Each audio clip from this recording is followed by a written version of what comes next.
الحمد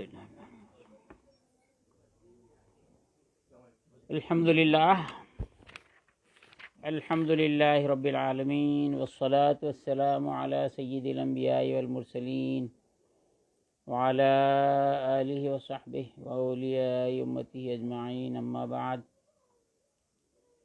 قال اللہ سبحانہ وتعالی فی کلامہ القدیم: اعوذ باللہ من الشیطان الرجیم، بسم اللہ الرحمن الرحیم. انما یخشی اللہ من عبادہ العلماء. صدق اللہ مولانا العظیم وصدق رسولہ النبی الامین الکریم، ونحن على ذلك لمن الشاہدین والشاکرین، والحمد للہ رب العالمین.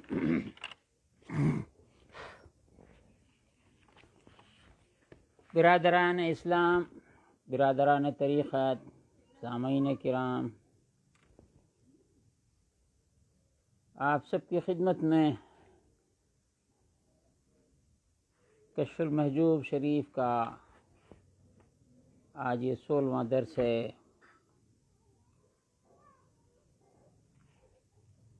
علماء مشائخ کے شیخ الشیوخ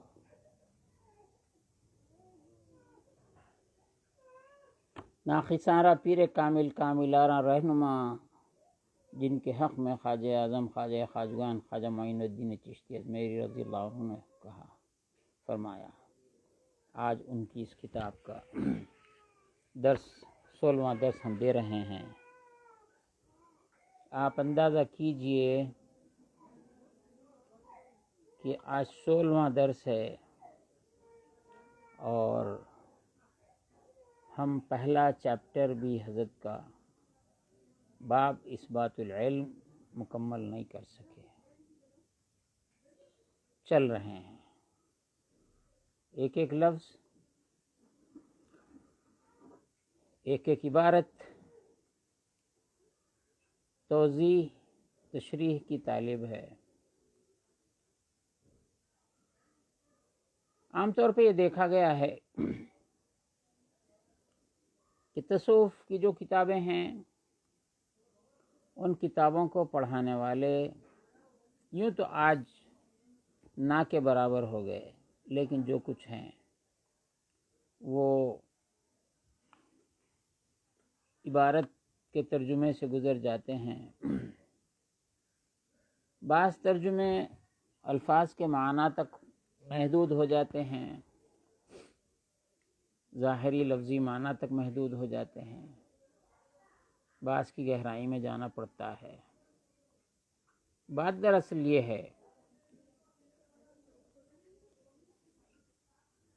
کہ ہر لٹریچر کا ایک ویٹ ہوتا ہے، ایک وزن ہوتا ہے. جتنا وزندار لٹریچر ہوگا اتنا ہی وہ وقت طلب ہوگا. وزندار لٹریچر، میں اس کو بھی وضاحت کرتا ہوں.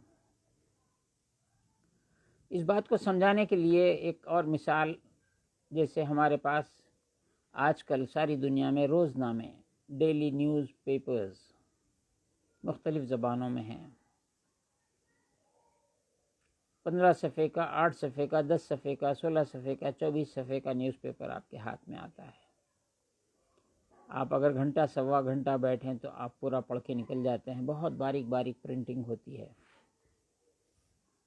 آپ اتنا پڑھ لے سکتے ہیں. اگر اس کو کتابی شکل دے دی جائے تو کم از کم 250-300 صفحے کی کتاب بن جاتی ہے، ایک دن کا اخبار. لیکن آپ اس کو گھنٹے سوا گھنٹے میں پورا، آپ علیہ السلام پبلشر پرنٹر کا بھی نام پڑھ لیں اس کے اندر تو آپ ختم کر سکتے ہیں. تو یہ ایک روزہ ادب کہلاتا ہے. صبح کے بعد شام میں باسی ہو جاتا ہے، کارآمد نہیں رہتا. اس میں کچھ بزرگوں کی باتیں آ جاتی ہیں جو کارآمد ہوتی ہیں. یہاں کہنے کا مقصد یہ ہے کہ جو رائٹر ہے، جو لکھنے والا ہے، جو علم سکھانے والا ہے، اس کے مرتبے سے اس کے کلام میں وزن پیدا ہوتا ہے.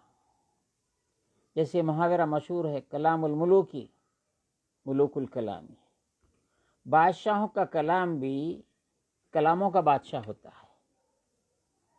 یہی حال نثر کا ہے، نظم کا ہے. چونکہ ہم جو کتاب پڑھ رہے ہیں، یہ کتاب یہ سرسری لٹریچر نہیں ہے، یہ ایک روزہ لٹریچر نہیں ہے، ایک ہفتہ زندہ رہنے والا لٹریچر، ایک مہینہ قائم رہنے والا لٹریچر، سال بھر رہنے والا لٹریچر. یہ ایسا لٹریچر ہے جو 1000 سال ہم تک پہنچنے میں گزر گئے ہیں، لیکن جب ہم اس کو پڑھتے ہیں تو یہ زبان ہمارے لیے اس کے الفاظ، اس کے معنی بالکل ایسے ہی تازہ ہیں جیسا اس زمانے میں تازہ تھے. یہ کلام، یہ گفتگو، یہ کتاب، آپ اگر اس کو قطب نما کہہ لیں جو سمت کو بتاتا ہے، قبلہ نما کہہ لیں تو یہ بجا ہے، یہ وہ کتاب ہے. قطب نما پرانا نہیں ہوتا، ویسٹ نہیں ہوتا. اندھیری رات ہو جائے تو بھی قطب نما جیسا بتانا ہے بتاتا، روشنی کا دن رہا تو روشن دن میں بھی بتاتا ہے. ایسا ہی تو اب ہم یہ پہلا چیپٹر ہی ختم نہیں کر پائے. مثنوی مولانا روم کا درس گزشتہ تقریباً 28 برس ہو رہے ہیں میں دیتا رہا، لیکن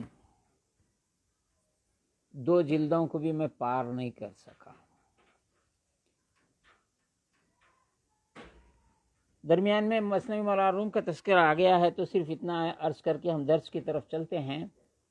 وہ یہ ہے کہ جس طرح کشف المحجوب کا درس ہم فیس بک پر لائیو دے رہے ہیں، بعض گوشوں سے یہ تجویز آئی ہے کہ کسی دن مثنوی مولانا روم کا بھی درس رکھا جائے. تو اب ہم دن کا انتخاب کر رہے ہیں کہ کس دن کیا جائے، اور وقت کا بھی ہم سوچ رہے ہیں کہ کون سا انتخاب کیا جائے.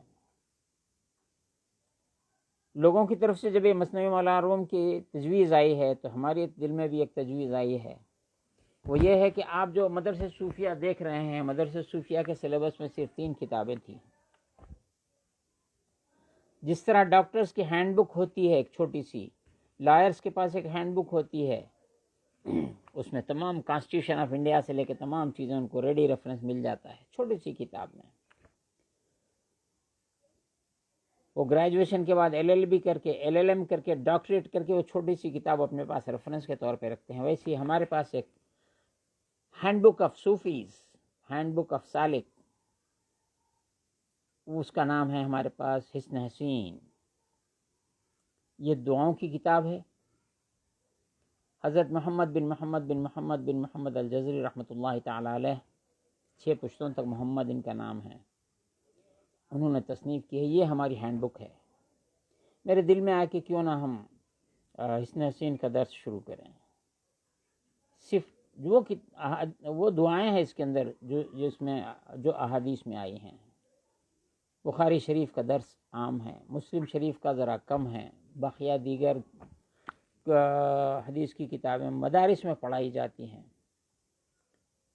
تو میرے جی میں آتا ہے کہ ہم حسن حسین کا بھی درس شروع کریں. دوسری کتاب ہے تصوف میں خاتمہ تصوف. یہ حضرت خواجہ بندہ نواز گیس دراز سید محمد الحسینی قدس سرہ العزیز، جو شیخ نصیر الدین چراغ دہلوی کے خلیفہ ہیں، ان کی کتاب ہے. یہ سلطان المشایخ نظام الدین اولیاء محبوب الہی کے پوتر خلیفہ ہیں، ان کی کتاب ہے. چھوٹی سی کتاب ہے. یہ ہمارے سلیبس میں بہت اہم ہے. یہ کتاب چھوٹی سی کتاب ہے، وہ ہمیشہ رہنمائی کرتی رہتی ہے.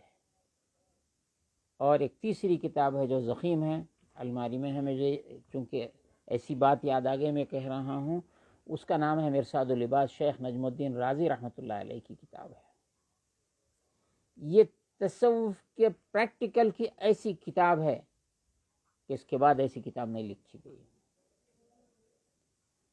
تو میرے دل میں آتا ہے کہ اس کا بھی ہم درس شروع کریں، چونکہ یہ کووڈ کی وجہ سے، یہ کورونا کی وجہ سے سال بھر تو بس ایسی معطل ہو گیا، ساری دنیا معطل رہی۔ مدرسہ صوفیہ کے جو پریکٹیکل ہم کام شروع کرنا چاہتے تھے، بلڈنگ تو تیار ہو چکی ہے، 2 منزلہ عمارت تیار ہو گئی ہے، صوفیوں کے حجرے تیار ہو گئے ہیں، تسبیح خانے تیار ہو گئے ہیں، مسافرین کے ٹھہرنے کا انتظام ہو چکا ہے، لیکن چونکہ ساری دنیا میں تعطل پیدا ہو گیا ہے، لہذا یہ کام بھی تعطل کا شکار ہو گیا۔ میں نے سوچا کہ یہ کیوں نہ ہم ان کتابوں کا درس شروع کر دیں۔ آپ لوگ اس بارے میں تجاویز اوقات کی بھیج سکتے ہیں۔ مثنوی مولانا روم کا درس ہم سمجھتے ہیں کہ دن میں اتوار کے دن ہم رکھیں، ایسا وقت ہو کہ جو ہندوستان میں بھی اچھا رہے، پاکستان میں ہیں، انگلینڈ میں ہیں، امریکہ میں ہیں، کینیڈا وغیرہ، یہ لوگ بھی دیکھ سکیں۔ ہمارے پاس دن میں دیں تو ان کے پاس رات رہے اور ایسا کہ وہ دیکھ سکیں۔ بہرحال آئیے ہم یہاں تک پہنچے تھے کہ حضرت محمد بن فضل البلخی رحمۃ اللہ تعالی علیہ کا قول پڑھ رہے تھے، العلوم ثلاثۃ، علم من اللہ وعلم مع اللہ وعلم باللہ۔ یہ تینوں کی تشریح میں ہمارا وقت گزر گیا، اور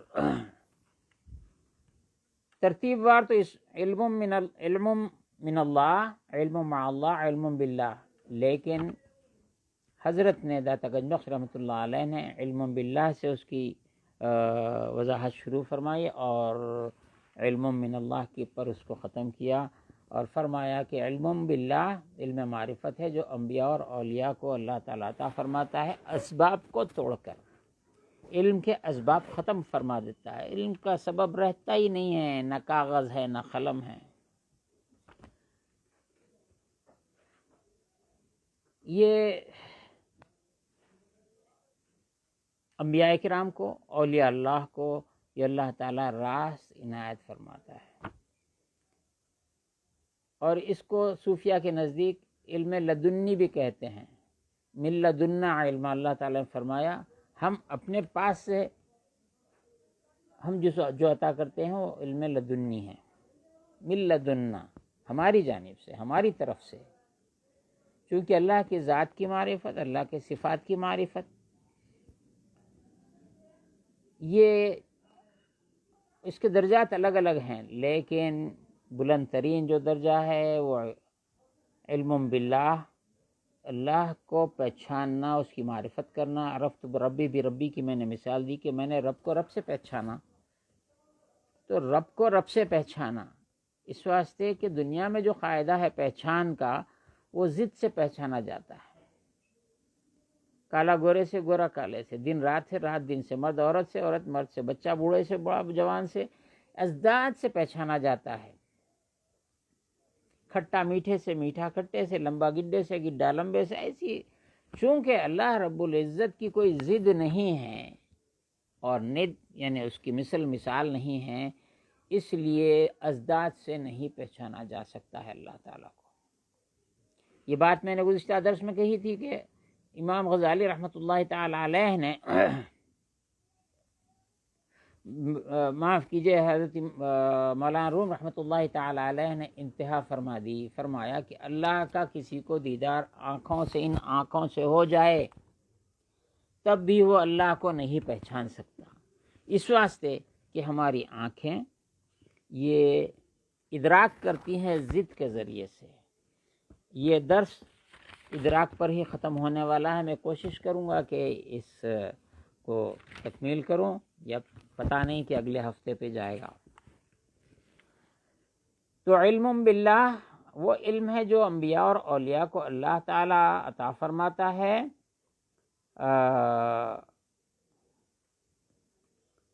اور اسباب علم کاغذ قلم، یہ وہ زبان گویائی اور سنوائی، یہ زبان سے بولنا، کانوں سے سننا، اس کو بھی منقطع کر دیتا ہے۔ علم من اللہ، علم شریعت بود کہ آن ازوی بما فرمان و تکلیف است، اور علم من اللہ یہ ہے جس کا نام علم شریعت ہے۔ شریعت کے ذریعے بھی اللہ رب العزت کی معرفت کی جا سکتی ہے، اس میں اسباب ہیں۔ علم من اللہ میں اسباب ہیں۔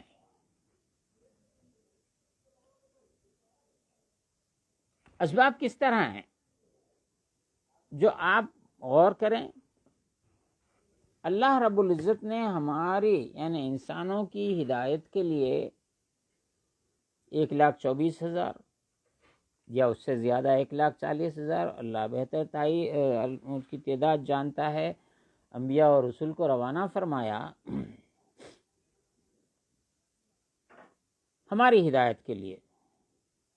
پھر وقتاً فوقتاً اپنے احکامات کو سید الملائکہ فرشتوں کے سردار حضرت سیدنا جبریل علیہ السلام کے ذریعے سے وقتاً فوقتاً اپنے انبیاء اور رسول کے پاس احکام بھیجے۔ موسیٰ علیہ السلام کے واقعے پہ غور کیجئے کہ آپ جب طور پر تشریف لے گئے، آگ لینے کے لیے گئے تھے، کلام شروع ہو گیا، جبریل علیہ السلام نہیں ہیں یہاں پر، ایک درخت سے ایسا محسوس ہوتا تھا کہ جیسے درخت میں آگ لگ گئی ہے، آگ ہے۔ نزدیک گئے، درخت سے آواز آنے لگی، موسیٰ علیہ السلام سے بات ہونے لگی، اللہ نے فرمایا انی انا اللہ، میں اللہ ہوں۔ تو اب اگرچہ کہ بے وسیلہ اللہ رب العزت نے موسیٰ علیہ السلام سے کلام فرمایا، تو سماعت حضرت سیدنا موسیٰ علیہ السلام کا جو حال تھا وہ کیا تھا؟ ہماری سماعت کان پہ موقوف ہے، کانوں سے ہم سنتے ہیں، آنکھوں سے دیکھتے ہیں، زبان سے بولتے ہیں، لیکن موسیٰ علیہ السلام سراپا سماعت بن جاتے تھے۔ کتابوں میں آیا ہے صوفیاء کرام کے کہ سماعت کے لیے کان مخصوص نہیں تھے، اس وقت سرتاپا سماعت بن جاتے تھے۔ اور آپ کو نبوت عطا کی گئی، فرعون کے پاس بھیجا گیا، یہ باتیں میں بیان کر چکا ہوں۔ تو وسائل رہے، بے وسیلہ بھی اللہ رب العزت نے من ورائی حجاب آیا قرآن مجید میں، اللہ تعالیٰ بندوں سے کلام کرتا ہے۔ موسیٰ علیہ السلام سے تو کلام کیا اور دیگر بندگان خدا سے اللہ رب العزت گفتگو فرماتا ہے من ورائی حجاب، حجاب کے پیچھے سے۔ تو حجاب کیسا ہے یہ کسی اور حجابات کے ضمن میں ہم بیان کریں گے۔ تو علم شریعت یہ وسیلہ ہے، اس میں سب سے بڑا بے وسیلوں کا تم وسیلہ ہو، فضل پروردگار تم سے ہے، حضور اکرم صلی اللہ علیہ وسلم سب سے بڑا وسیلہ ہے۔ آپ نہ ہوتے نہ خدا کی معرفت ہوتی، نہ شریعت ملتی، نہ آداب زندگی ملتے، نہ دنیا کی معرفت ہوتی، نہ آخرت کی معرفت ہوتی، بس سارا معاملہ جہل ہی جہل ہوتا۔ شریعت کے جتنے ارکان ہیں ان تمام کو دقیق نظر سے دیکھیے، شریعت کے ایک ایک رکن کے ذریعے کچھ پرابلم ہو نہیں، چلو ٹھیک، ایک ایک رکن کے ذریعے اللہ کی معرفت کی جا سکتی ہے۔ معاملہ طویل ہو جائے گا، میں بتلاؤں گا، مجھے یاد دلایا جائے کہ کن کن اشیاء میں اللہ کی معرفت اللہ نے چھپائی ہے۔ جیسا کہ بانی مدرسہ صوفیہ والد گرامی پیر و مرشد حضرت سید اسماعیل ذبیح اللہ شاہ رحمۃ اللہ تعالیٰ علیہ فرماتے تھے کہ اگر کاریگر کو دیکھنا ہے تو کارخانے میں دیکھو. بازار میں جو اشیاء بک رہی ہیں آپ ان کے خریدار ہو. کیا بہترین میز بنایا، کیا بہترین الماری بنائی، کیسا بہتر پلنگ بنایا، کیسا بہتر لباس سیا ہے. تو لباس بازار میں برائے فروخت ہے، برائے خرید ہے، لیکن بنانے والے کو دیکھنا ہے تو اس کے کارخانے میں جانا پڑے گا. لباس جہاں بن رہا ہے ٹیلر کو وہیں دیکھ سکتے ہیں، کارپینٹر کو اس کے کارخانے میں دیکھ سکتے ہیں. برق ہے، الیکٹریسٹی یہ پیدا ہو رہی ہے، روشنی نظر آ رہی ہے، لیکن آپ کو دیکھنا ہے تو کہاں روشنی بجلی پیدا ہوتی ہے وہاں کام کرنے والے کو دیکھنا پڑے گا.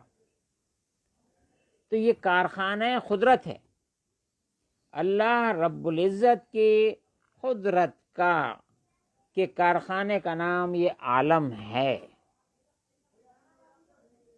زمین آسمان، تمام سیارے ستارے اور مخلوقات، یہ اللہ کی معرفت اس کے ذریعے بھی ہو سکتی ہے، اور خود ہمارا آپ کا وجود اپنے لیے معرفت کا سبب ہے. تو شریعت ایک ایک شے کی جو تربیت کرتی ہے، ہمارے حرکات و سکنات، ہمارا اٹھنا بیٹھنا، ہمارا کھانا پینا، اس کو امام غزالی رحمۃ اللہ تعالی علیہ نے فرمایا مراقبت حرکات و سکنات. حرکات مومنٹس، سکنات سائلنٹ.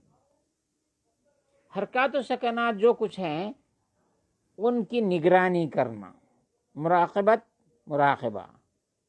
ہمارے پاس مراقبہ تو بس یہی ہے کہ دل کی نگرانی کرو یا آنکھ بند کر کے دیکھتے جاؤ کیا نظر آیا کیا نہیں آیا. امام غزالی نے تو حرکات و سکنات کا مراقبہ کر دیا. تو شریعت ایک وسیلہ ہے، اس سے اللہ کی معرفت ہوتی ہے. یہ علم من اللہ ہے.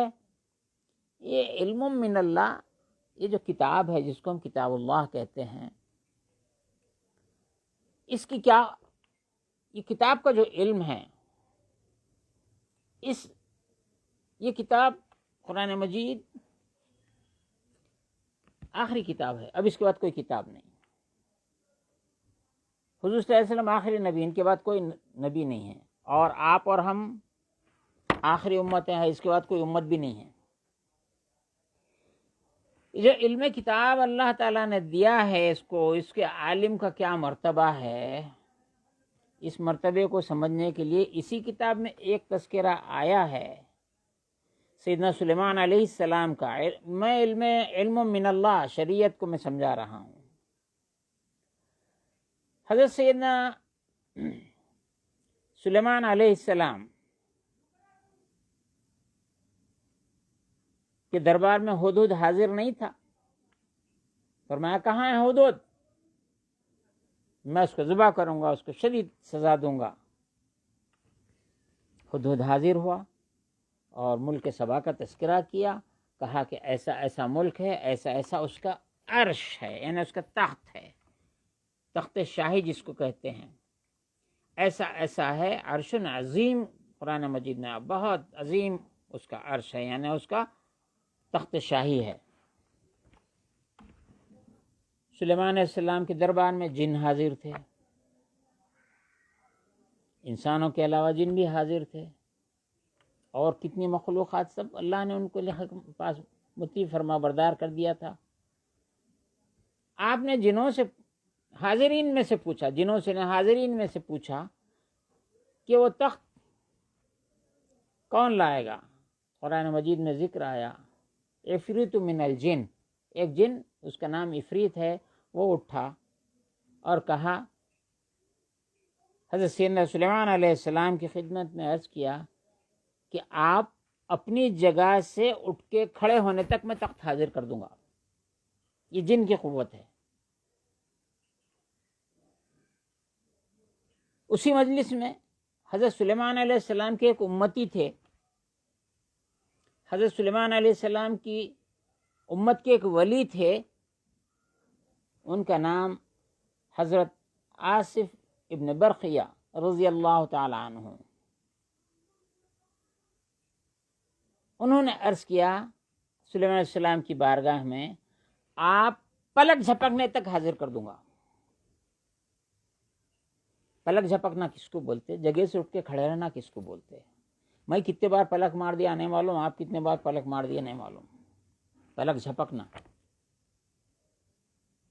یہ پلک جھپکی نہ جھپکی تخت حاضر ہو گیا۔ اللہ تعالیٰ ان آصف ابن برقیہ رضی اللہ تعالیٰ عنہ کی شان میں فرماتا ہے، عندہ علم من الکتاب، ان کے پاس اللہ کی کتاب کا علم تھا۔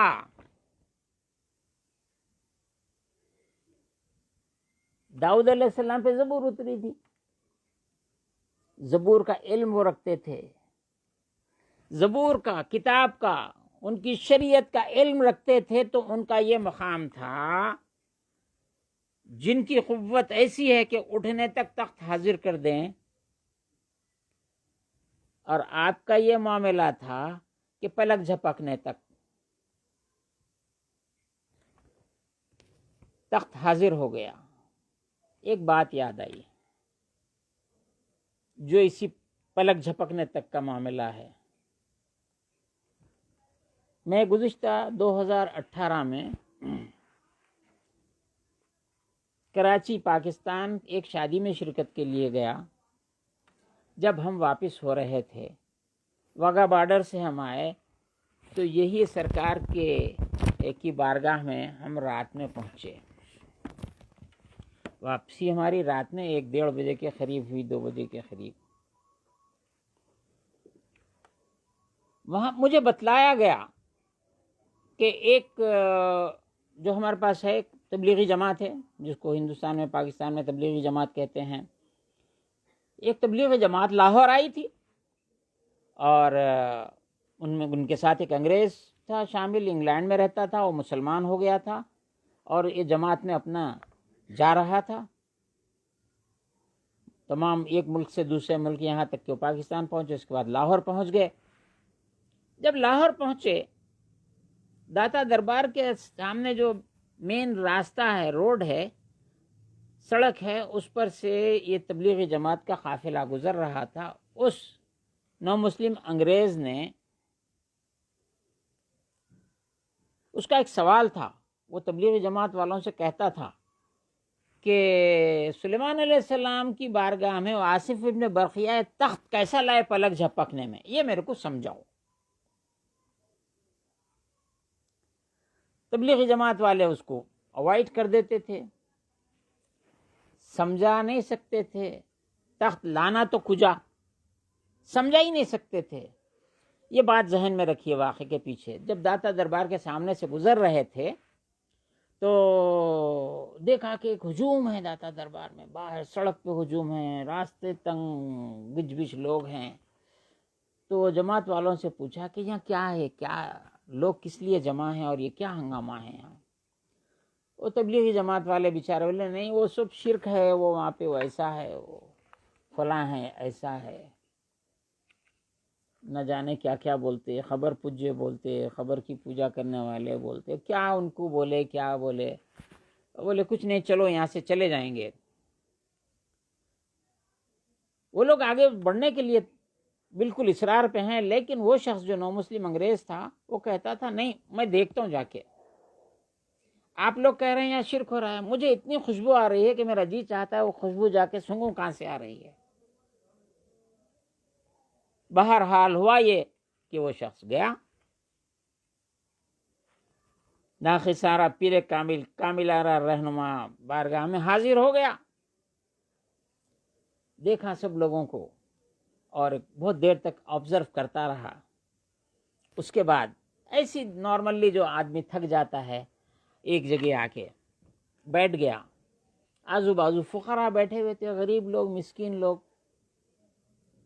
ان کی مسکینی کو دیکھ کے لوگ آتے جاتے کچھ پیسے ویسے بھی دے دیتے۔ ایسی مسکین لوگ ہیں، دیواروں سے کوئی ٹیک لگا کے بیٹھے ہوئے ہیں، کوئی ایسی۔ تو وہ آدمی بھی ایک جگہ دیکھ کے بیٹھ گیا۔ ان لوگوں نے پوچھا، مہمان ہیں، عام طور پہ پوچھتے ہیں، یہ مہمان نوازی کا طریقہ ہے کہ بھئی آپ کے لیے کچھ چاہیے، پانی چاہیے، چائے چاہیے، ایسا لوگ پوچھتے ہیں آپ کے لیے کیا دوں. ویسا ہی ان فقراء نے اس نومسلم انگریز سے پوچھا آپ کو کیا چاہیے، اس وقت آپ کا جی کیا کھانا چاہتا ہے؟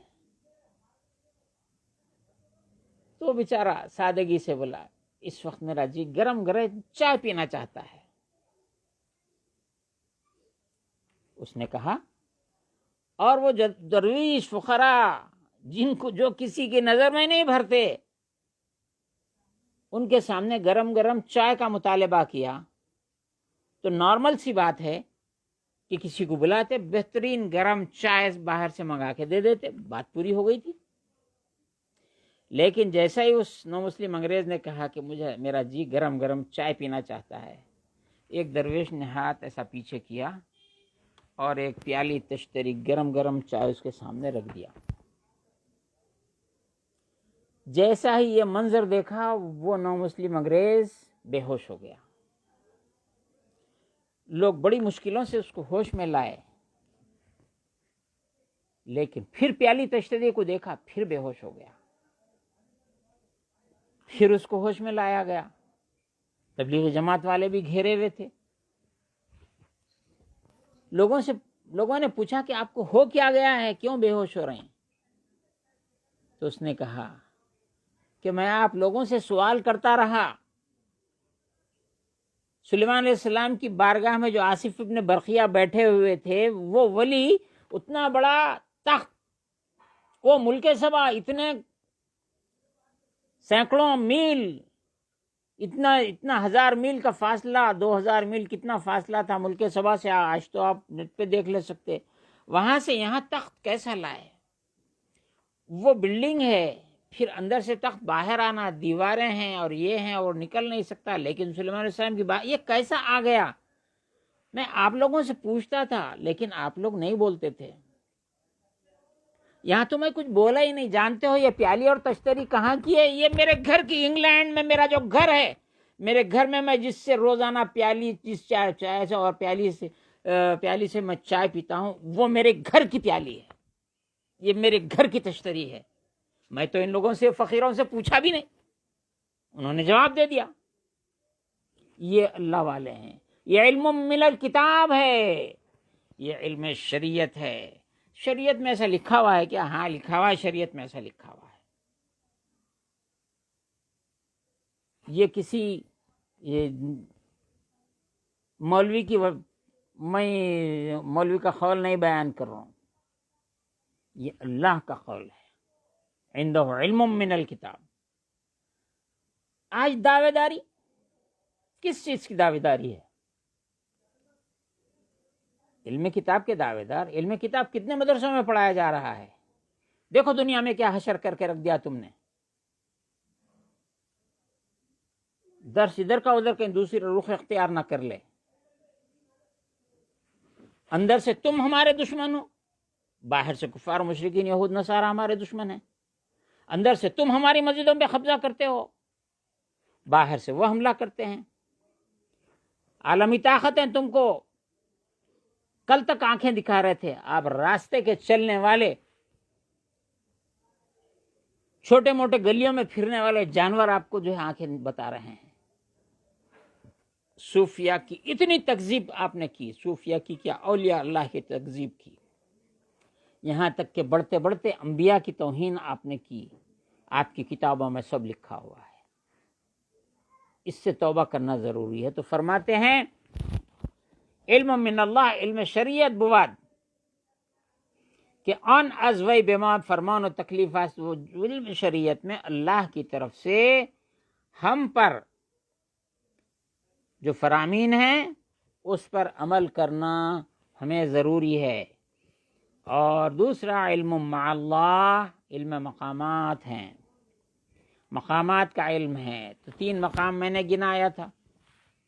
اب میں مجبور ہوں کہ میں پچھلی بات پھر دوہرا کے آگے چلوں، ورنہ بات ہی نہیں چل سکتی ہے. مقامات مع اللہ، معیت کے 3 مقام میں نے بتلائے. ایک مقام وہ ہے جب سیدنا موسیٰ علیہ السلام، حضرت ہارون علیہ السلام دونوں جب حکم ہوا کہ جاؤ فرعون کے پاس جاؤ، اس کو دعوت دو، نرم گفتگو کرو، تو انہوں نے عرض کیا اے اللہ ہم ڈرتے ہیں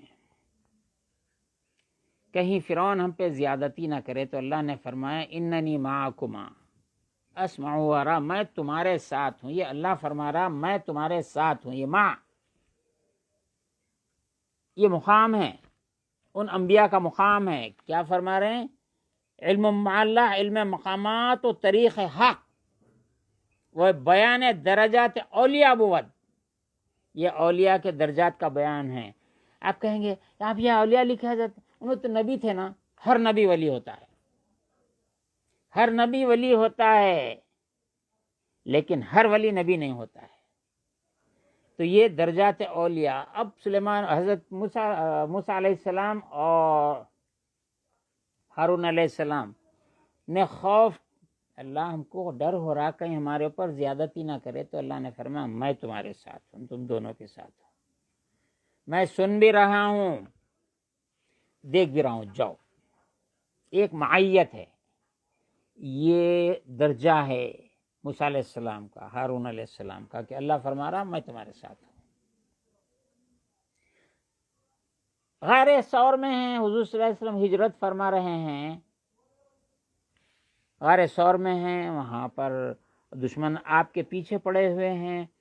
آپ غار ثور میں جانے کے بعد میں مکڑی نے جالا بن دیا، کبوتری انڈے دے دی، اور دشمن قریب تک پہنچ گیا۔ باہر وہ کہہ رہا کہ یہ تو کب کا جالا، پرانا جالا ہے، یہ تو پیدا ہونے سے، حضور کا نام لے کے بولا ان کے پیدا ہونے سے پہلے کے جالے ہیں یہ تو۔ اندر گفتگو سن رہے ہیں، صدیق اکبر بے چین ہو گئے کہیں دشمن نہ گھس جائے۔ تو یہاں حضور نے فرمایا لا تحزن ان اللہ معنا، حضور فرمایا اللہ ہمارے ساتھ ہے۔ وہ مرتبہ تھا کہ اللہ نے فرمایا میں تمہارے ساتھ ہوں۔ یہاں حضور صلی اللہ علیہ وسلم فرما رہے ہیں اللہ ہمارے ساتھ ہے۔ یہ معیت مرتبہ الگ الگ دیکھو۔ اور آپ کا ہمارا معاملہ جب آیا، اللہ نے ہم سے فرمایا وَهُوَ مَعَكُمْ، اور وہ یعنی اللہ کی ذات معکم تمہارے ساتھ ہے، اینما کنتم، تم جہاں کہیں رہو۔ پھر یہ درس میں پچھلا میں آپ کو دوہرا دیتا ہوں، مدرسے بانی مدرسے صوفیہ یہ ارشاد فرماتے تھے کہ جب مراقبے میں بیٹھیں، ذکر کرنے کے لیے بیٹھیں، تو آپ جب بسم اللہ الرحمن الرحیم کہیں تو اس میں ابتدا میں 3 حروف ہیں، بے سین میم، تو یہ سمجھیں کہ بے سے اللہ بصیر ہے، دیکھتا ہے میرے کاموں کو، اس وقت میں کیا کر رہا ہوں اللہ دیکھ رہا ہے۔ سین سے اللہ سمیع ہے، سنتا ہے میری باتوں کو، میں کیا کہہ رہا ہوں اللہ سنتا ہے۔ میم سے اللہ محیط بالعلم ہے، جانتا ہے میرے ارادوں کو، میرے دل میں جو ارادہ ہے۔ وہاں حضرت موسیٰ علیہ السلام کو، سیدنا ہارون علیہ السلام کو یہ فرماتا ہے اننی معکما، میں تم دونوں کے ساتھ ہوں، اسمع سنتا بھی ہوں، ارا دیکھتا بھی ہوں میں۔ یہاں امت محمدی کو فرمایا وَهُوَ مَعَكُمْ، اور وہ تمہارے ساتھ ہے، جمع کا صیغہ امت، اینما کنتم، تم جہاں کہیں رہو۔ اب اجازت ہے بولنے کی، مجھے ایک نقطہ سمجھانے کی اجازت ہے، کوئی تجاوز نہیں ہے، یہ امت محمدیہ کی شان ہے۔ وہ یہ ہے حضور صلی اللہ علیہ وسلم نے فرمایا علماء امتی کا انبیاء بنی اسرائیل، میری امت کے علماء انبیاء بنی اسرائیل کی طرح ہیں۔ یہاں پہ معیت دیکھو، اللہ جو فرما رہا ہے سیدنا موسیٰ علیہ السلام کو، ہارون علیہ السلام کو، میں تم دونوں کے ساتھ ہوں، یہاں پوری امت کو فرما رہا ہے وَهُوَ مَعَكُمْ أَيْنَمَا كُنْتُمْ۔ وہ تو درجہ حضور نے فرمایا کہ میری امت کے علماء انبیاء بنی اسرائیل کے جیسے ہیں۔ یہ امت کا کیا حال ہے؟ جو قول ایسے جلیل القدر انبیاء کے بارے میں ہے کہ میں تم دونوں کے ساتھ ہوں، یہاں پوری امت سے فرمایا میں وہاں ہوں، تمہارے ساتھ ہوں، تم جہاں کہیں ہو۔ یہ مراقبہ ہے، اصطلاح تصوف میں مراقبہ رقیب کے معنی نگران کار، دیکھنے والا۔ اللہ کا نام رقیب ہے، وہ بندوں کو دیکھ رہا ہے۔ اب مراقبہ یہ ہے کہ ہمارے حرکات و سکنات کو بھی ہم شریعت کے مطابق رکھیں، ایسا رکھیں کہ اللہ کی معرفت اس کے ذریعے ہو۔ یہ علم من اللہ ہے، اور علم مع اللہ علم مقامات ہے۔ آپ نے تینوں مقام دیکھ لیے، اور بھی بہت کچھ گنائے جا سکتے ہیں، بہت سمجھایا جا سکتا ہے، لیکن اس کی جتنی وسعت ہوتی چلی جائے گی بیان کی یا درس کی، بات بہت پھیل جائے گی۔ بس چونکہ سننے والوں میں صرف پڑھے لکھے علماء یا ایسا طبقہ نہیں ہے، عوام الناس زیادہ اس کو استعمال کرتے ہیں۔ اب طریق حق کا بیان، علم مقامات، طریق حق کا بیان، درجات اولیاء کا بیان ہے، علم مع اللہ میں۔ پس لہذا معرفت، اللہ کی معرفت بھی پذیرفت نے شریعت درست نہ آید، شریعت کو قبول کیے بغیر، شریعت کو بھی پذیرفتن بغیر قبول کیے درست نہ آید، درست نہیں ہو سکتی معرفت۔ یہ جملہ اچھی طرح پھر سے سن لیجئے۔ پس لہذا معرفت بھی پذیرفت نے شریعت درست نہ آید، بس اللہ کی معرفت شریعت کو قبول کیے بغیر ممکن نہیں ہے۔ وہ ورزش شریعت، ورزش، ہم ایکسرسائز، انگلش کا ورڈ ایسا ہے، عمل آوری کرنے کے معنی میں بھی ایکسرسائز ہے۔ ایکسرسائز تو ورزش کرنے کو کہتے ہیں، لیکن یہ 1000 سال پہلے یہی ورزش کا لفظ استعمال فرماتے ہیں۔ ورزش شریعت، شریعت نے جیسا کچھ کہا ہے، جیسا کچھ بیان فرمایا ہے، اس پر عمل کرنا بھی اظہار مقامات راستہ یا یاد، شریعت کو قبول کرنا اور اس پر عمل کیے بغیر مقامات کا پتہ نہیں چلتا۔ بہت نازک بات ہے۔ علامہ اظہری میرے سامنے ہے، سید شاہد امین اظہری میرے سامنے ہیں، حضرت امین الدین اعلیٰ شیر خدا کے فرد فرید خاندان کے سامنے ہیں۔ یہ جملہ بڑا خاص ہے، وہ جملہ پس معرفت بھی پذیرفتن شریعت درست نیاد و ورزی سے شریعت بھی اظہار مقامات راست نیاید، شریعت پر عمل کیے بغیر مقامات درست نہیں سمجھ میں آتے ہیں۔ یہ بات، مقامات جو درست نہیں سمجھ میں آتے ہیں، یہ نہیں سمجھ میں آنے کا نتیجہ ہے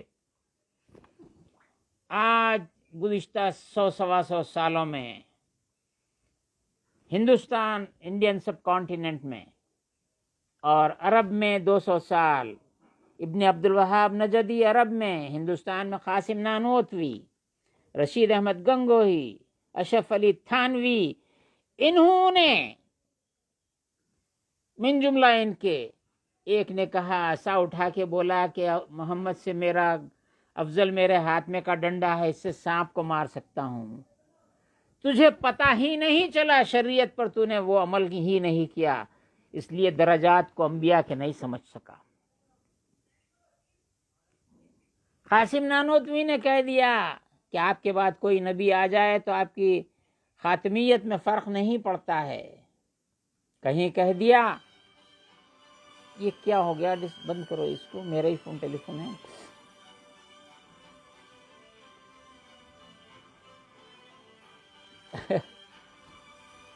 اس کو فلائٹ پورٹ پہ ڈال دیے تھے، اس وقت خلل ضروری تھا، ابلیسی خلل تو اس وقت ہونا ہی ہونا تھا۔ نام شیاطین کا ذکر ہو رہا نا، یہ شیاطین کے ذکر کے وقت ایسی ہوتا ہے، شیطان ان کا مددگار رہتا ہے یا سننے نہیں دیتا۔ یہ جو شیاطین الانس ہیں، لوگ مختلف باتیں کہتے ہیں۔ قاسم نانوتوی، بسا اوقات، یعنی اکثر اوقات ایسا ہوتا ہے کہ امتی عمل میں نبی سے بڑھ جاتا ہے، یہ تو 100 سال کی پیداوار ہے، یہ 1000 سال پرانی قول پڑھ رہا ہوں۔ شریعت کو بغیر قبول کیے، قبول کرنا یہ دل سے قبول کر لیے، زبان سے قبول کر لیے، لیکن اس کا اظہار، شریعت کی ورزش، ایکسرسائز آف شریعہ، اس کے بغیر مقامات نہیں معلوم ہوتے ہیں۔ ایک تو مقامات پہ پہنچنا ہے، جیسا آصف ابن برقیہ اس مقام پہ فائز تھے، نہ ان کا مقام سمجھ میں آتا ہے نہ انبیاء کرام کا مقام سمجھ میں آتا ہے۔ اتنی عقل تو ہونا چاہیے، ایک کامن سینس ہونا چاہیے۔ ایک سلیمان علیہ السلام کا درباری، آپ کا ایک امتی، آپ کی امت کا ایک ولی پلک جھپکنے تک تخت کو لا سکتا ہے، کیا سلیمان علیہ السلام کیا نہیں کر سکتے ہوں گے؟ کیا نہیں کر سکتے ہیں سلیمان علیہ السلام؟ لیکن یہ بات نہیں ہے، چھوٹی چھوٹی مثالوں سے ہم سمجھا سکتے ہیں۔ جب کوئی بڑے پہلوان سے لڑنے کا ارادہ کرتا ہے، ارے میرے بچے سے لڑ لو، میرے شاگرد سے لڑ لو، شاگرد اٹھا کے پٹک دیتا ہوں، تو یہاں قوت کے توازن، یہاں پہ لڑنے کا معاملہ تھا نہ لڑانے کا معاملہ تھا، وہ تو وہاں سے تخت لانے کا تھا۔ تو سلیمان علیہ السلام خود اشارہ بھی نہیں، ایسا ارادہ کرے تو سامنے آ جا سکتا تھا، انہوں تو پلک جھپکنے تک بولے، وہ پلک جھپکنا بھی دور ہے، سلیمان علیہ السلام منگا سکتے تھے۔ ہر چیز مسخر تھی، ہوا مسخر، پانی مسخر، جن مسخر، تمام چرند پرند، یہ وہ کیا کدھر نہیں۔ آج کے منکروں کو، ان شیاطین الانس کو، یہ قاسم نانوتوی کے ماننے والوں کو، اشرف علی تھانوی کے ماننے والوں کو، رشید احمد گنگوہی کے ماننے والوں کو، ابن عبدالوہاب نجدی جیسے ان شیاطین الانس کے ماننے والوں کو اللہ تعالیٰ یہ بتلانا چاہتا تھا، دیکھو ایک نبی کے ولی کا یہ مقام ہے، خاتم النبیین کے اولیاء کے بارے میں گستاخیاں مت کرو، انبیاء کرام کے بارے میں مت کہو، تمہاری زبان گدیوں سے اگر جہاں یہاں پر نہیں کھینچی گئی تو یہ بھی برکت ہے نبی پاک صلی اللہ علیہ وسلم کی۔ قیامت کا دن تمہارے زبانوں میں، تمہارے منہ میں ایسے لگام لگائی جائے گی، آگ کی لگام، کہ اس کو چھڑانے والا کوئی نہیں ہوگا۔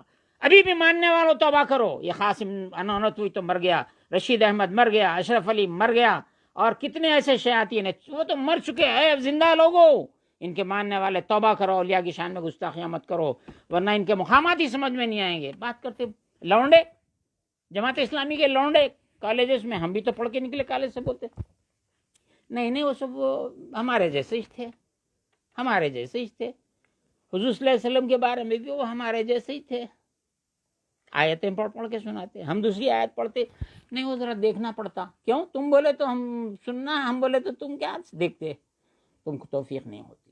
جو نبی کی شان میں توہین کرتا اس کو کبھی بھی توفیق نہیں ہوتی توبہ کی۔ چلیے ہم آگے بڑھتے ہیں۔ مقامات کا ہی علم نہیں ہوتا، اس مقامات پہ پہنچنا بہت دور کی بات ہے۔ آگے چلیے، ابو علی ثقفی گوید رحمۃ اللہ علیہ، ابو علی ثقفی کہتے ہیں اللہ ان پر رحمت کرے، فرماتے ہیں العلم حیات القلب من الجہل ونور العین من الظلمہ۔ حضرت خود ترجمہ کر دیتے ہیں، علم زندگی دل است، علم دل کی زندگی ہے، از مرگ جہل، جہالت کی موت، جہالت سے موت واقع ہو گئی، وہ مردہ جہل سے جو مر گیا ہے علم سے زندہ ہوتا ہے۔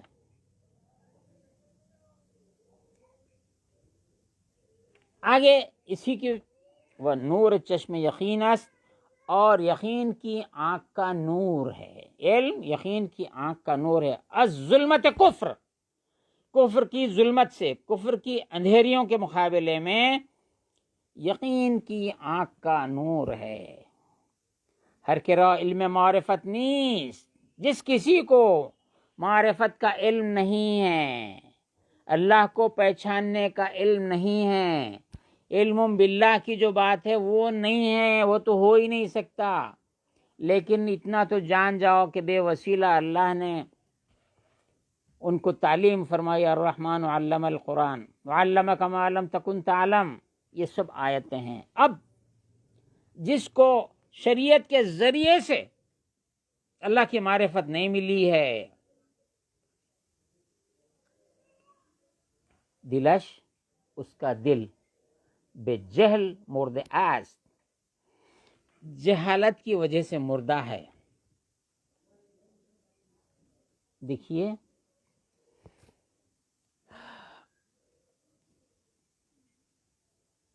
ایک کتاب ہے، نام یاد آتے میں بول دوں گا،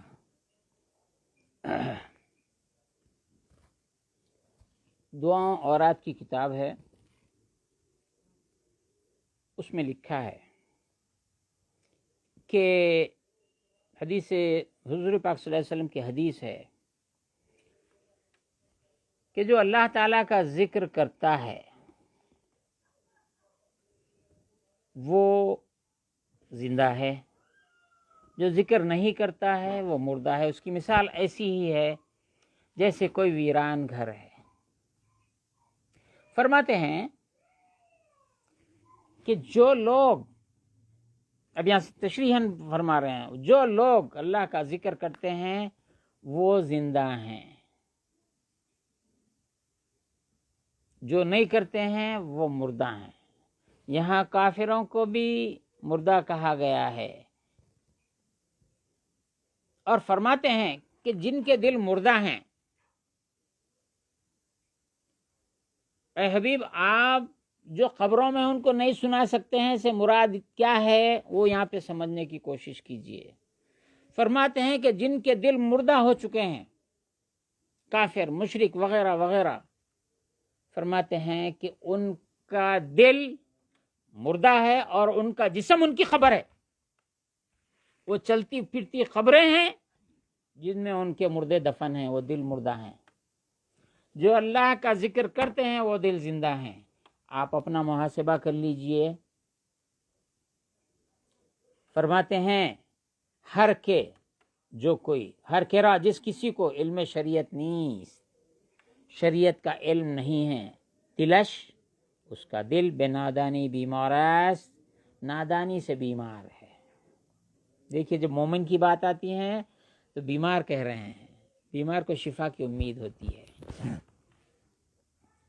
پس بے نادانی، شریعت کا علم نہیں ہے، تو اب اعتراض کرنے والا کوئی بھی بول سکتا ارے بھائی شریعت کا علم تو ہزاروں لوگوں کو نہیں ہے۔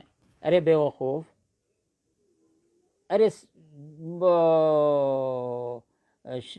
ائمہ کو نہیں ماننے والے غیر مقلد، شریعت کا اتنا علم جاننا فرض ہے جس سے اس کے اعمال درست ہو جائیں، وضو درست ہو جائے، نماز درست ہو جائے، چند سورے یاد ہو جائیں۔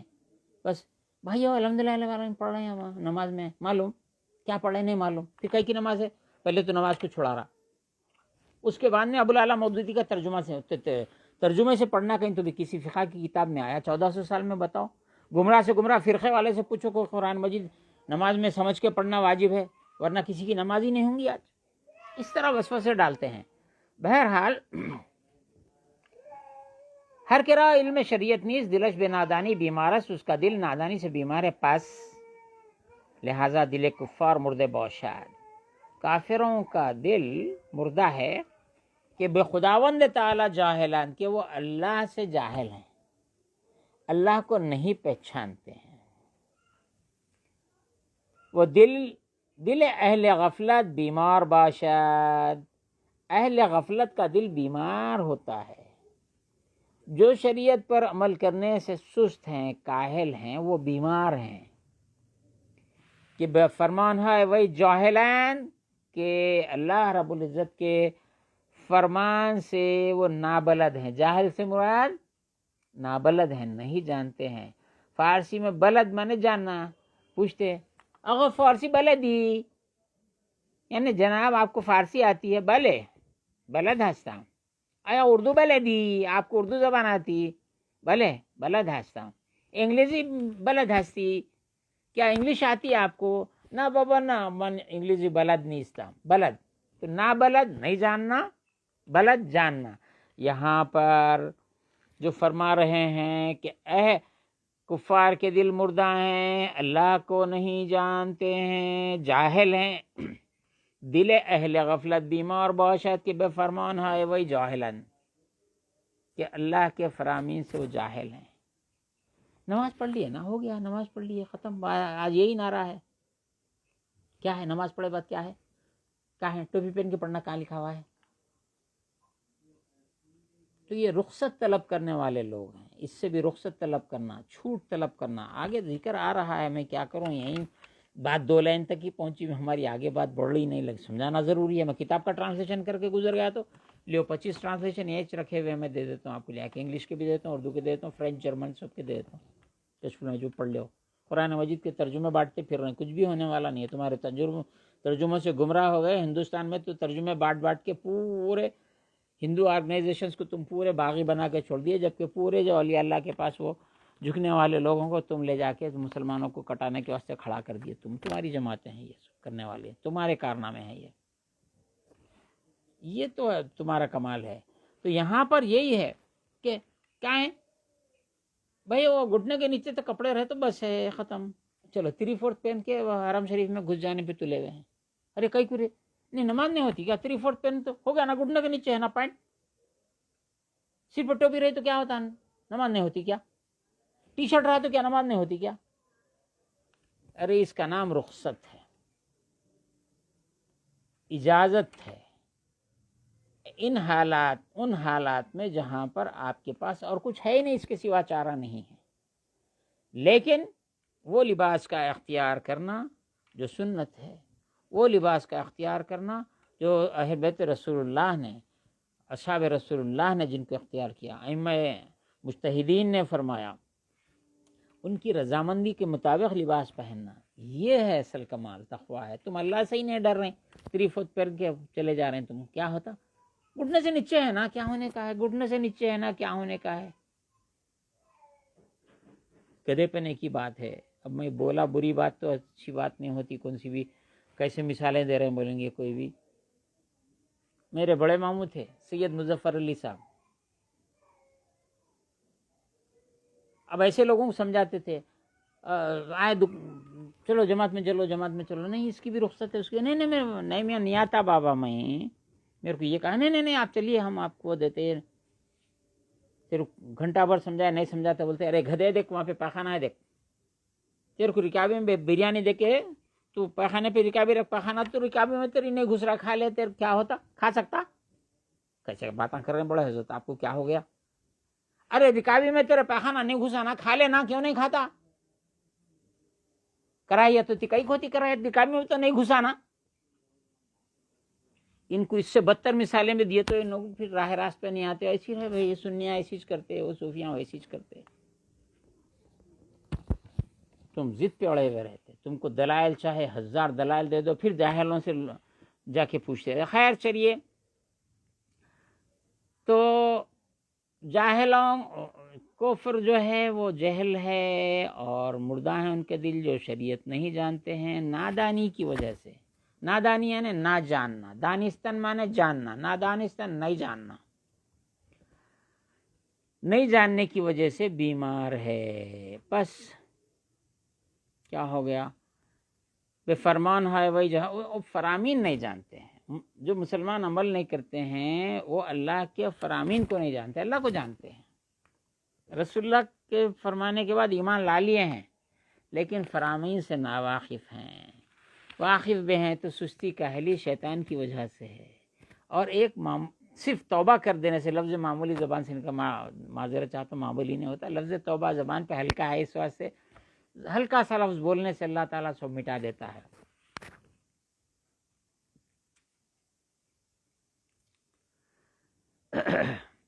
ابو بکر وراق ترمذی گوید رحمۃ اللہ تعالی علیہ، من اکتفى بالکلام من العلم دون الزہد فقد تزندق، ومن اکتفى بالفقہ دون الورع فقد تفسق۔ حضرت خود ترجمہ فرماتے ہیں کہ ہر کے از علم توحید بے عبارت ان پسند کناد، علم توحید سے عبارت کو پسند کرتا ہے، معنی سے خفا ہے۔ آپ کے اقبال، ڈاکٹر علامہ اقبال لاہوری نے کہا ہے، معنی سے خفا ہیں، الفاظ سے خوش ہیں پر معنی سے خفا ہیں۔ تو فرماتے ہیں کہ علم توحید عبارت کو پسند کرتے ہیں، از ازداد آن رو نگرداند، اور اس کا جو اس علم توحید کا جو ضد ہے، اس ضد سے منہ نہیں موڑتے ہیں۔ توحید بولنے کو توحید بولتے لیکن جاتے خود شرک میں مرتے ہیں۔ کیا کیا میں سمجھایا؟ ایک درس ایک طرف جائیں گا، ہم ایک طرف جائیں گے۔ جو ایسا کرتے ہیں، توحید کا نام لیتے ہیں لیکن توحید کو پسند نہیں کرتے ہیں، یہ توحید جو موجودہ توحید ہے، کتاب و توحید لکھے بیچارے ابن عبد الوہاب نجدی جو کتاب لکھے، پوری کتاب ایک ایک حدیث اس میں جو آیتیں لائے ہیں، میں پورا ایک آرٹیکل ایک بڑے نیشنل سیمینار میں پڑھا تھا، بولا یہ کتاب التوحید، اس کتاب کا نام غلط،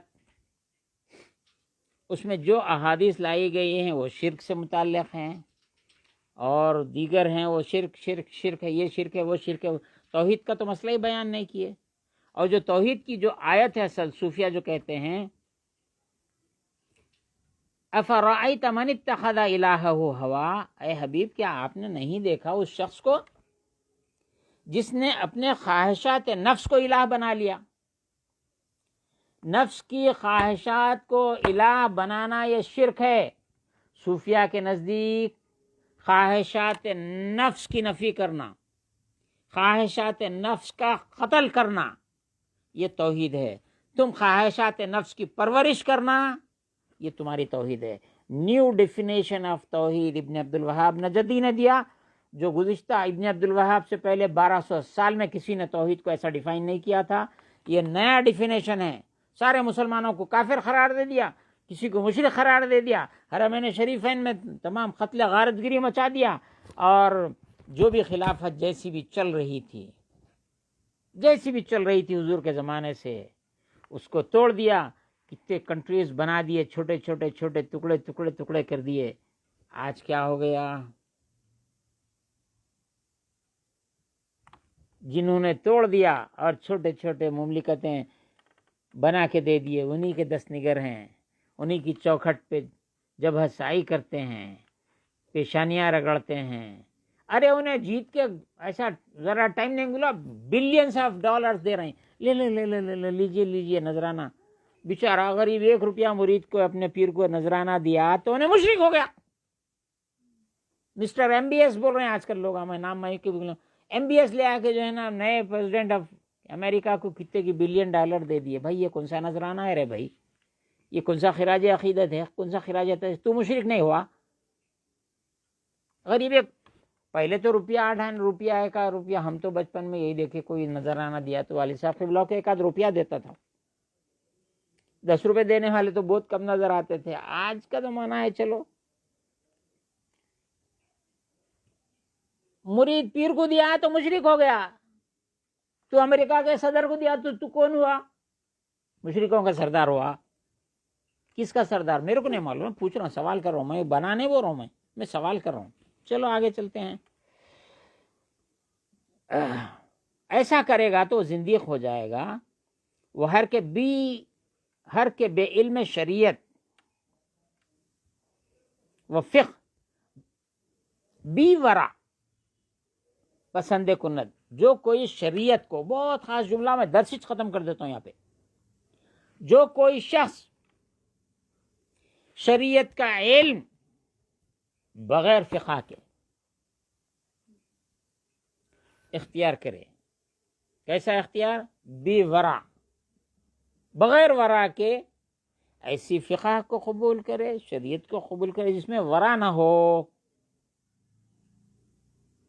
فاسق گردد و فاسق ہو جائے گا۔ ورع کیا ہے؟ واو رے عین، ورع کیا ہے؟ واو رے عین ورع، زہد و ورع، یہ لفظ بہت عام ہے۔ زہد کے معنی کنارہ کشی، برائیوں اسے کنارہ کش ہو جانا، جو نامرضیات الہی ہیں اللہ اور اس کے رسول کو جو ناپسند ہے اس کو چھوڑ کر کنارے پہ آ جانا یا ان کو کنارے پہ کر دینا، یہ زہد ہے۔ ورا کیا ہے؟ ورا یہ ہے کہ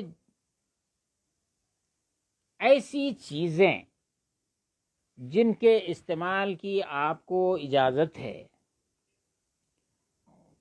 لیکن اس میں حرام کے شائبے سے وہ حلال چیز بھی چھوڑ دینا، حرام کے ڈر سے حلال کو بھی چھوڑ دینا، یہ ورا ہے۔ اس کا مجھے اجر نہ ملے گا وہ الگ بات ہے، میں راستے پہ اخلاص سے چل رہا ہوں، سب کچھ صحیح ہے، لیکن یہ ہوٹل میں حلال ملتا ہے، مجھے معلوم ہے،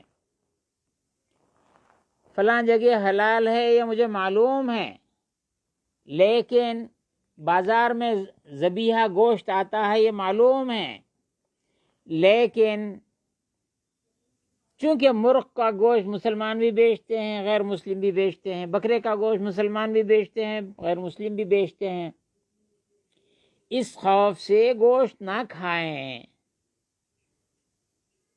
کہ مسلخ میں کون ذبح کرا نہیں معلوم ہے، کیونکہ اس سے پہلے حیدرآباد میں ہو چکا تھا۔ جو یہاں پہ ملا مقرر ہیں بکروں کو ذبح کرنے کے لیے، وہ رات میں 2 بجے سے پہنچ جاتے ہیں، سارے شہر کو سپلائی کرنا ہے۔ اگر وہ دیر سے پہنچے تو غیر مسلم کون سے بھی مسلمان سے تو پڑھ دے رہے بھائی اللہ اکبر کو چھری پہ پڑھا دیا، وہ غیر مسلمات ذبح کر رہے ہیں، بہت بڑا ایشو بن گیا تھا 15-18 سال پہلے، کورٹ میں کیسز چلے گئے تھے۔ تو اس خوف سے کہ کہیں حرام ہمارے پیٹ میں نہ چلائے چھوڑ دیں، ایک دعوت میں 2-2 4-4 کنٹل گوشت آ رہا ہے مرغیوں کا، اور وہ کون کاٹ رہا نہیں معلوم، انہیں بات کرتے کرتے کاٹتے جا رہا، جو منظر دیکھ لیا، نہیں بابا بسم اللہ پڑھ کے کاٹ رہا ہوں، میرے سامنے مسلمان ہے کاٹنے والا، لیکن اس خوف سے اگر چھوڑ دے کہ حرام میرے پیٹ میں چلا جائے گا، یہ ایسا حرام کے خوف سے حلال شے کا بھی ترک کر دینا، یہ ورا ہے۔ تو اس پر اچھا آگے دوسری ہی بحث شروع ہو جائے گی، اب ختم کریں گے، ٹائم بڑھ گیا، چونکہ جبر کا معاملہ اور دوسرے معاملات آ گئے ہیں، اور یہ البتہ یہ قول انہی کا قول ہے کہ ہر کے علم توحید بے معاملت بے عبارت آن پسند کند ازداد آن رونا گردانا زندگی شود، اما فقارہ شرط احتیاط و تقوی بود، شریعت پر عمل، فقہ پر عمل کرنے کے لیے احتیاط اور تقوی ضروری ہے۔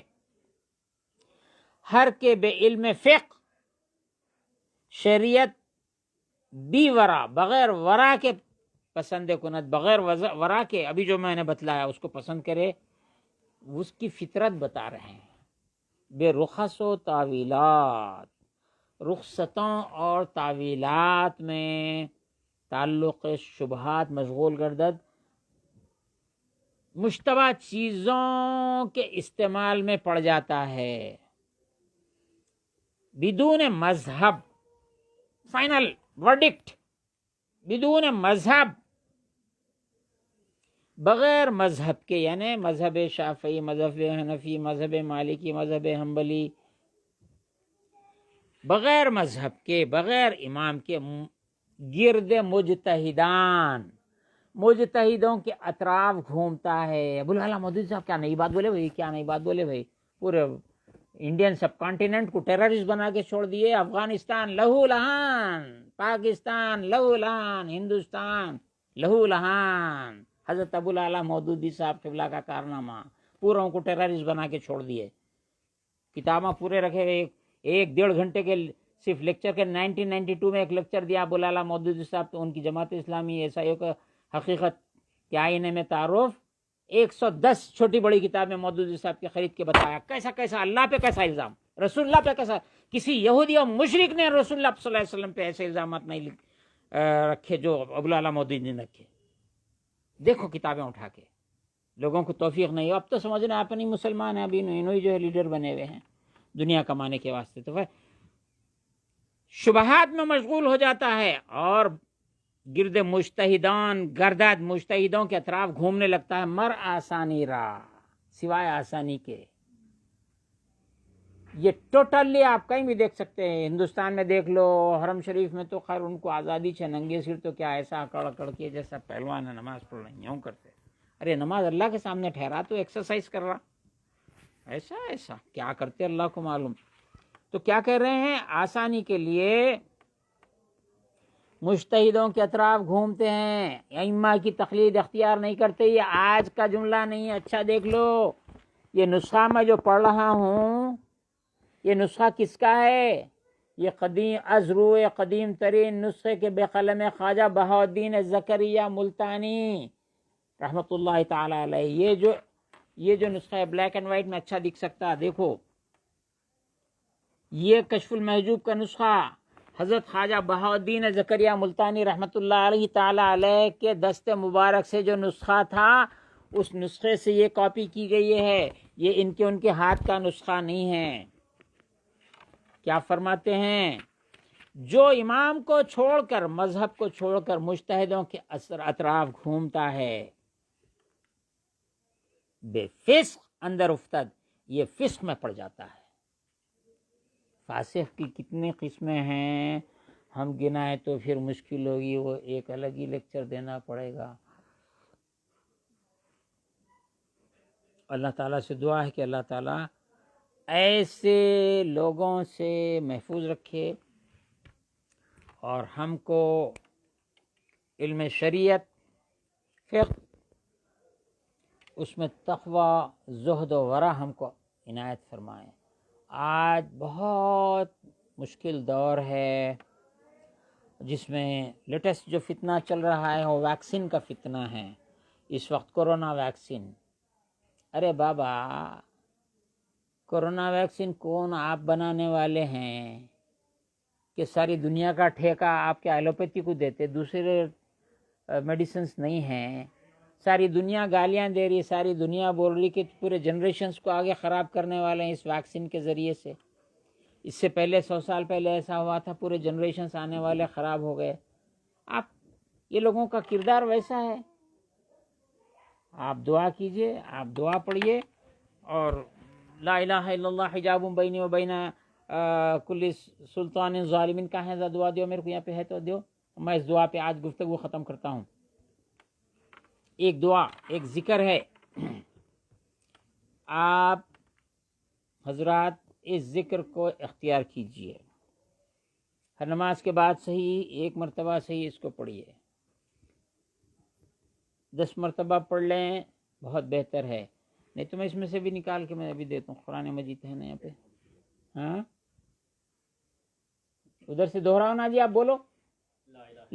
دیکھیے لا الہ الا اللہ حجاب بینی و بین کل سلطان ظالم. لا الہ الا اللہ حجاب بینی و بین کل شیطان رجیم. لا الہ الا اللہ حجاب بینی و بین کل ساحر و نمیم. لا الہ الا اللہ حجاب بینی و بین کل آفت اللیل والنہار وما قدر اللہ حق قدرہ والارض جميعا قبضته يوم القیامہ والسماوات مطویات بیمینہ سبحانہ وتعالی عما یشرکون. اب یہ پڑھیے. ساری دنیا میں جتنی حکومتیں ہیں ہر حکومت میں عوام پریشان ہے, ایڈمنسٹریشن گڑبڑایا ہوا ہے.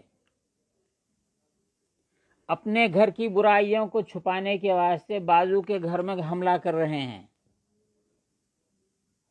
اپنے کمزوریوں کو چھپانے کے واسطے دوسروں کی برائیوں کا اظہار کر رہے ہیں. ساری دنیا میں یہی ہے. ارے بابا امریکہ صاحب تم اپنا ملک دیکھو نا, کیا مشکلیں ہو رہی ہیں. نہیں, ان کو ساری دنیا کی فکر ہے. ایسی دوسرے ممالک ہے, بڑا چھوٹے کو ڈرا رہا, چھوٹا اس سے چھوٹے کو ڈرا رہا. تو یہ سلطان ظالم ہیں. میرے اور ہر ظالم بادشاہ کے درمیان لا الہ الا اللہ حجاب ہے. ہر شیطان رجیم کے، میرے اور ہر شیطان رجیم کے درمیان لا الہ الا اللہ حجاب ہے. ہر جادوگر اور چاپلوس کے میرے اور اس کے درمیان لا الہ الا اللہ حجاب ہے. اور یہ حجاب رات اور دن میں جتنی بلائیں نازل ہونے والی ہیں، میرے اور ان بلاؤں کے درمیان لا الہ الا اللہ حجاب ہے. یہ کلمہ طیبہ ایسا کلمہ ہے. اس کا ریفرنس وما قدر اللہ حق قدری ہی میں بھی بول سکتا ہوں، کافی وقت ہو گیا ہے. آپ چاہتے ہیں تو ابھی بولے تو ابھی بول دیں. کہاں ہے میاں؟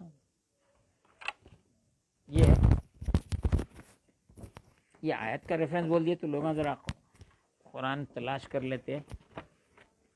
آپ ڈال رہے ہیں، ہم حافظ نہیں ہیں، کیا کریں گے. فی قاف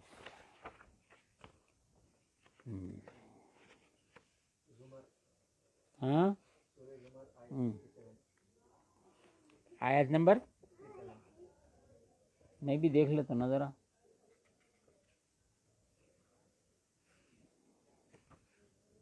وما قدر اللہ حق قدرہ، یہ سورہ انعام بتا رہے ہیں نا. 91 سورہ زمر میں بھی ہے. قبضۃ یوم القیامہ سورہ زمر آیت نمبر 67 سورہ یاسین شریف کے بعد آتا ہے سورہ زمر. دیکھو بابا، چلو آج یہ ایک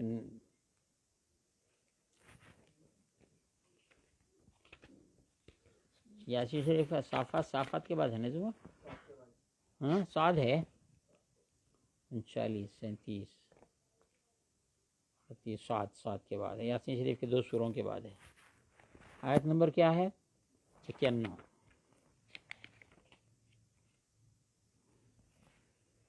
یہ سب آپ کے یقین کے واسطے، سننے والوں کے لیے، تاکہ سب باتیں سمجھ میں آ جائیں. 67 بول رہے ہیں، کہاں ہے جی؟ 67.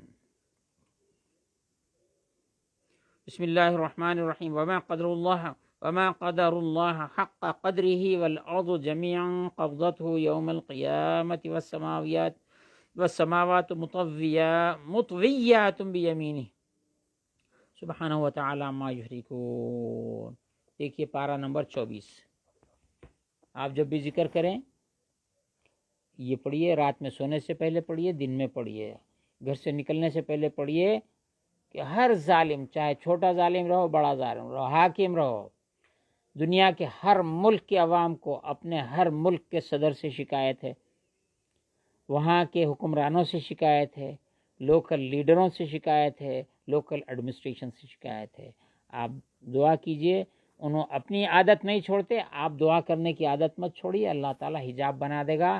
جو لوگ بیمار ہیں، جادو میں مبتلا ہیں، یا جو ہے آسیب میں مبتلا ہیں، یہ دعا کو لکھ کر آپ ان کو پلائیے، پڑھ کے دم کیجئے، اللہ تعالیٰ شفا دے گا. اور یاد رکھیے، علم بالکتاب، زبور کا علم تھا آصف ابن برقیہ رضی اللہ تعالیٰ عنہ کے پاس. آپ کے پاس قرآن مجید ہے. اللہ تعالیٰ سے دعا ہے کہ اللہ تعالیٰ ہم کو علم کتاب کا جو معنی خود اللہ رب العزت نے فرمایا، شریعت عطا فرمائی ہے، اس کا ہم کو اہل بنائے، اور تمام دنیا کے ظالموں سے، آخری زمانے کی فتنوں سے ہم سب کو محفوظ رکھے. ہمارے ایمان، جان، مال، عزت، آبرو، املاک، گھر کی حفاظت فرمائے. صلی اللہ تعالیٰ علی خیر خلق سیدنا محمد و آلہ و صحبہ اجمعین. الحمد للہ رب العالمین.